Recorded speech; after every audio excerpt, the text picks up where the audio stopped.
நிறைய கம்பெனிஸ் பார்த்தீங்கன்னா இன்னமும் ₹10 ₹20 மார்க்கெட் கிராஷ் ஆகும்போது வாங்கணும்.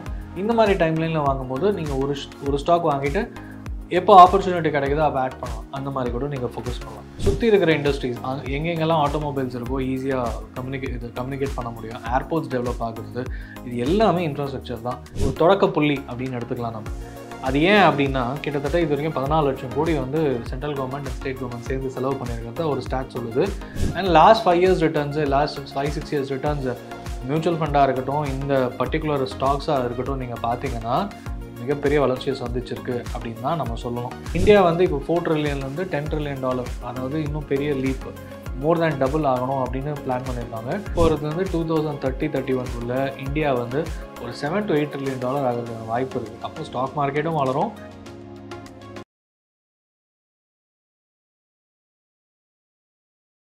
கட்டுமானத்தின் வலிமை, கட்டிடங்களின் பாதுகாப்பு, ஸ்ரீ துர்கா டிஎம்டி கம்பிகள். நியூஸ் கஃபே நேயர்களுக்கு வணக்கம். நான் கணேசன் திரு, உங்கள் ஃபினான்ஷியல் எக்ஸ்பர்ட். நம்ம ஸ்டாக் மார்க்கெட் பற்றியும் ஸ்டாக் மார்க்கெட்டில் எந்த ஸ்டாக்ஸில் முதலீடு பண்ணலாம், அது எப்படி நீங்கள் அனலைஸ் பண்ணலான்றதை பற்றி நிறைய விஷயங்கள் பேசிகிட்டு இருக்கோம்.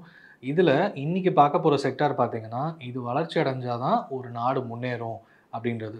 ஏன்னா இது இருந்தால் தான் மற்ற எல்லா துறைகளும் சார்ந்து முன்னேறதுக்கான முக்கியமான வாய்ப்பு இருக்குது.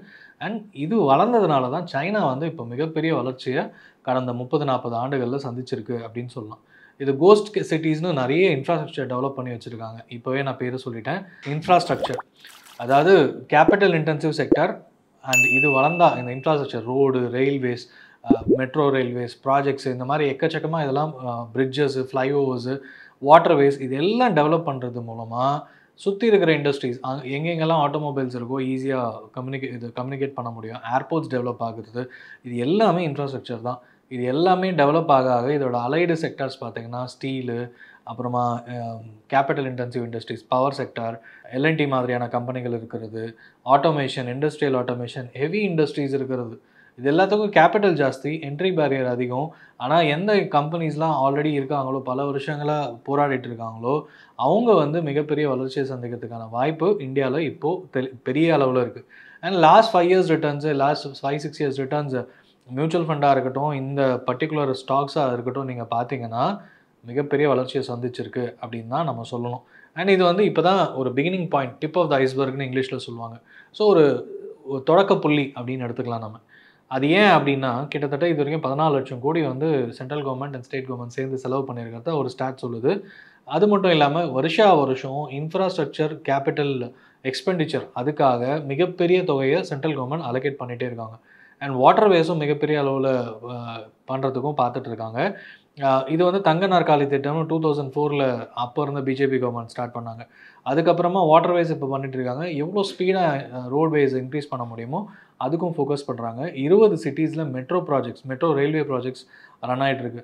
ஸோ இதெல்லாம் என்ன தெரியுதுன்னா இன்ஃப்ராஸ்ட்ரக்சர் ஸ்பீடப் ஆகிருக்கு. ஸோ இதில் இருக்க கம்பெனிஸோட ஷேர் ப்ரைஸ் இது ரிஃப்ளெக்ட் ஆகுது. ஏன்னா நிறைய ஆர்டர் புக்ஸ் அவங்களுக்கு இருக்குது. எக்ஸிஸ்டிங் கம்பெனிஸ் மிகப்பெரிய வளர்ச்சியை சந்திச்சிருக்கு. ஃபார் எக்ஸாம்பிள் எல்என்டிலாம் வந்து எனக்கு இன்னும் ஞாபகம் இருக்குது, அந்த கோவிட் டைமில் ₹800 இருந்தது. இப்போ பார்த்தீங்கன்னா 4000 கிராஸ் ஆகி கொஞ்சம் நல்லாவே கரெக்ஷன் ஆகிருக்குன்னு சொல்லலாம். அது இதோட முடிஞ்சிருமா, இது இவ்வளோ விலை அதிகமாக இருக்கே அப்படின்னா இங்கேருந்து இன்னும் மேலே போகிறதுக்கான வாய்ப்புகள் தான் இன்னுமுமே அதிகமாக இருக்குது அப்படின்றது நமக்கு தெரியுது. ஸோ இவ்வளோ ப்ராஜெக்ட்ஸ் எதுக்கு பண்ணுறாங்க, இது பண்ணால் தான் ஆட்டோமொபைல் சொன்னேன், சோலார் ரிலேட்டடு, பவர் ரிலேட்டடு, இது எல்லாமே இதுக்குள்ளே இருந்து ரிலேட்டட். இது இன்ஃப்ராஸ்ட்ரக்சர் டெவலப் ஆனால் இண்டஸ்ட்ரீஸ் வரும். இண்டஸ்ட்ரீஸ் வந்துச்சுன்னா இந்த power related, solar company related கம்பெனிஸ்லாம் வளரும். அது லிஸ்டான ஸ்டாக் மார்க்கெட்டில் இருக்கிற லிஸ்டான கம்பெனிஸ் இன்னும் அதிகமாக ப்ரைஸ் இன்க்ரீஸ் ஆகும். ஸோ இது எல்லாமே ஒரு செயின் ரியாக்ஷன். இந்தியா வந்து இப்போ $4 ட்ரில்லியன்லேருந்து $10 ட்ரில்லியன், அதாவது இன்னும் பெரிய லீப், மோர் தேன் டபுள் ஆகணும் அப்படின்னு பிளான் பண்ணியிருக்காங்க. ஸோ இப்போ இருக்கிற நிலமையில் அடுத்த 7 இயர்ஸில் 4ன்றது $7 to $8 ட்ரில்லியன் ஆகிறதுக்கு ஈஸியான வாய்ப்பு. ஏன்னா ஒன்ஸ் ஒரு ஃபஸ்ட்டு ட்ரில்லியன் தான் ஒரு மிகப்பெரிய டிஃபிகல்ட்டி. அடுத்த டபுள் ஆகிறது ஒரு 7 to 10 இயர்ஸில் நடக்கும்ன்றது எக்ஸ் ஃபினான்ஸ் மினிஸ்டர் சொல்லியிருக்காங்க. அப்புறம் நிறைய பேர் பேசியிருக்காங்க. ஸோ அப்படி பார்த்தோம்னா இப்போ இதுலேருந்து 2030-31 இந்தியா வந்து ஒரு $7 to $8 ட்ரில்லியன் ஆகிறதுக்கான வாய்ப்பு இருக்குது. அப்போது ஸ்டாக் மார்க்கெட்டும் வளரும். அண்ட் முக்கியமாக இந்த sector capital and infrastructure development அப்படின்றது தான் உண்மை.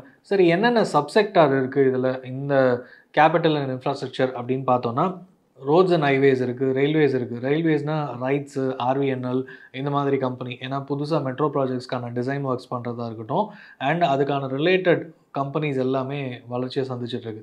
ஐஆர்சிடிசி ஒரு முக்கியமான railway ticket booking as well as எல்லா இடத்துலையும் ஃபுட் அண்ட் டூரிசம் ப்ரமோட் பண்ணுறது, இந்த மாதிரி ரிலேட்டட் ஒர்க்ஸ்லாம் பண்ணிட்டு இருக்காங்க. இன்ஃப்ரா தாண்டி இருந்தாலும் one of the monopoly company அப்படின்றதுனால அது சொன்னேன்.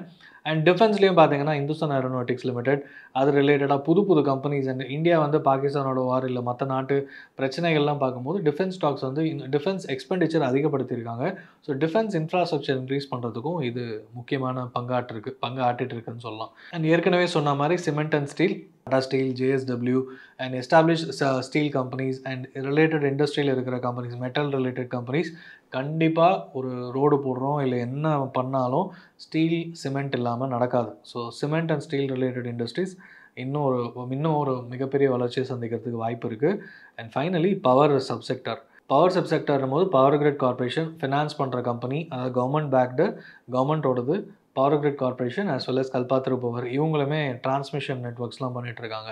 ஸோ இந்த மாதிரி இது சப்செக்டர் வைஸ் சொல்லியாச்சு. இதில் இருக்கிற மற்ற கம்பெனிஸையும் நீங்கள் ஃபர்தர் அனலைஸ் பண்ணிவிட்டு இன்வெஸ்ட்மெண்ட் பண்ணலாமான்னு பார்க்கலாம். இதில் மிகப்பெரிய ரிஸ்க் ஃபேக்டர் என்னென்னா, எவ்வளோ சீக்கிரம் ஏறுதோ இன்ட்ரெஸ்ட் ரேட் ரெஜிம் மாறும்போது குறையும். பட் இன்ட்ரெஸ்ட் ரேட் குறைய போகுது அப்படின்றது ஒரு மிகப்பெரிய பாசிட்டிவ் இப்போ இருக்கிற சூழ்நிலையில் இந்த இன்ஃப்ராஸ்ட்ரக்சர் கம்பெனிஸ். அதனாலே ஏன்னா இன்ட்ரெஸ்ட் ரேட் குறையும் போது வாங்கின கடனுக்கான இன்ட்ரெஸ்ட் குறையும். அது வந்து இவங்களோட ப்ராஃபிட் மார்ஜினில் கொஞ்சம் பாசிட்டிவாக இம்பேக்ட் பண்ணும் அப்படின்ற ஒரு ஃபேக்டர். as well as புது ப்ராஜெக்ட் எக்ஸ்பேண்ட் பண்ணுறதுக்கு கடன் ஈஸியாக கிடைக்கும்ன்றதுனால.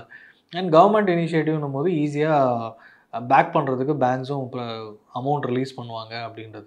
சரி, இதில் வந்து ஒரு டாப் 5 ஸ்டாக்ஸ் அப்படி எதில் பார்க்கலாம் அப்படின்னு பார்த்தீங்கன்னா, சீமென்ஸ், இண்டஸ்ட்ரியல் ஆட்டோமேஷன், அப்புறம் சோலார் ரிலேட்டட், இந்த மாதிரி மிகப்பெரிய டெக்னாலஜி ரிலேட்டட் கம்பெனி அப்படின்னா சீமென்ஸ் தான். விண்ட் மில்ஸு இதெல்லாமே வந்து இதுக்குள்ளே தான் வரும். எலக்ட்ரிஃபிகேஷன், ரயில்வேஸில் ஆட்டோமேஷன், இந்த மாதிரி முக்கியமான சில ஃபங்க்ஷன்ஸ்லாம் இவங்க தான் பண்ணுறாங்க. ஸோ ஒரு நிஷான கேட்டகரி எக்ஸ்பேன்ஷன் நடக்குதுன்னும் போது இந்த மாதிரி கம்பெனி இன்னும் வளர்ச்சி அடைகிறதுக்கான வாய்ப்பு இருக்குது. இதுவும் 3000+ ட்ரேட் ஆகிட்டுருக்கு. அடுத்தது எல்என்பி, இது வந்து national infrastructure as well as கதி சக்தி யோஜனா, இந்த மாதிரி முக்கியமான துறை சார்ந்த ஆக்டிவிட்டீஸ் வந்து கவர்மெண்ட் இனிஷியேட் பண்ணுறதுனால இது வந்து ஆல்ரெடி பாசிட்டிவ். இன்னும் போக போக இன்னும் நிறைய ப்ராஜெக்ட்ஸ் வரதுக்கான வாய்ப்பு எல்என்டிக்கு இருக்குது. ஸோ அதனால் தைரியமாக இந்த மாதிரி கம்பெனிஸும் பார்க்கலாம். இதுதான் சொன்னேன், 800 ரூபீஸ் வந்து 4000 போய் இப்போ 3500 பக்கம் இருக்குது. ஸோ இதுவுமே வந்து லாங் டேர்ம் இன்ஃப்ராஸ்ட்ரக்சர் பொறுத்த வரைக்கும் ரிஸ்க் ஃபேக்டர் அசோசியேட்டட். பட் அதை வந்து நல்லா அனலைஸ் பண்ணிவிட்டு இந்த துறையில் இந்த கம்பெனியோட நேம் என்ன, எவ்வளோ நாள் ஃப்யூச்சருக்கு பண்ணலாமா அப்படின்ற விஷயங்களை பார்த்துட்டு நீங்கள் இன்வெஸ்ட்மெண்ட் பண்ணுறது நல்லது. அடுத்த கம்பெனி பார்த்தீங்கன்னா Cummins India. இதுவுமே வந்து ஆட்டோமேஷன் ரிலேட்டட் கம்பெனி. இந்த டேட்டா சென்டர், இன்ஃப்ராஸ்ட்ரக்சர் ப்ராஜெக்ட்டு, மிகப்பெரிய இந்த மாதிரி விஷயங்கள் ஈடுபட்டு இருக்க கம்பெனி. இதுவுமே வந்து ஒரு 3000 ரூபீஸ் ப்ளஸ் இருக்கிற stocks. RVNL, railway Vikas Nigam limited, இதுவுமே வந்து ஒரு 400 பக்கம் நல்ல பயங்கர பாசிட்டிவாக ஏறிட்டே போச்சு. பட் ப்ராஜெக்ட்ஸ் டிலே, இப்போ இந்த பட்ஜெட்டில் பெரிய நியூஸ் சொல்லாதனால ஸ்டாக் கொஞ்சம் நல்லாவே கரெக்ஷன் ஆகிருக்கு. ஸோ ஸ்டில் இது வந்து லாங் டேர்ம் பர்ஸ்பெக்டிவில் பார்க்கும்போது, ஏன்னா இது இந்தியன் ப்ராஜெக்ட்ஸ் மட்டும் இல்லாமல் அக்ராஸ் த வேர்ல்டு இப்போ ப்ராஜெக்ட்ஸ் எடுத்து பண்ணிகிட்டு இருக்காங்க. ஸோ இந்தியன் நவரத்னா, மினிரத்னா மாதிரியான கம்பெனி இது. பட் வெளிநாட்டிலையும் போய் ப்ராஜெக்ட்ஸ் பண்ணுறதுனால இந்த கம்பெனிக்கான டிமாண்ட் வந்து அதிகரிச்சிட்ருக்கு அப்படின்னு தான் நம்ம பார்க்கலாம்.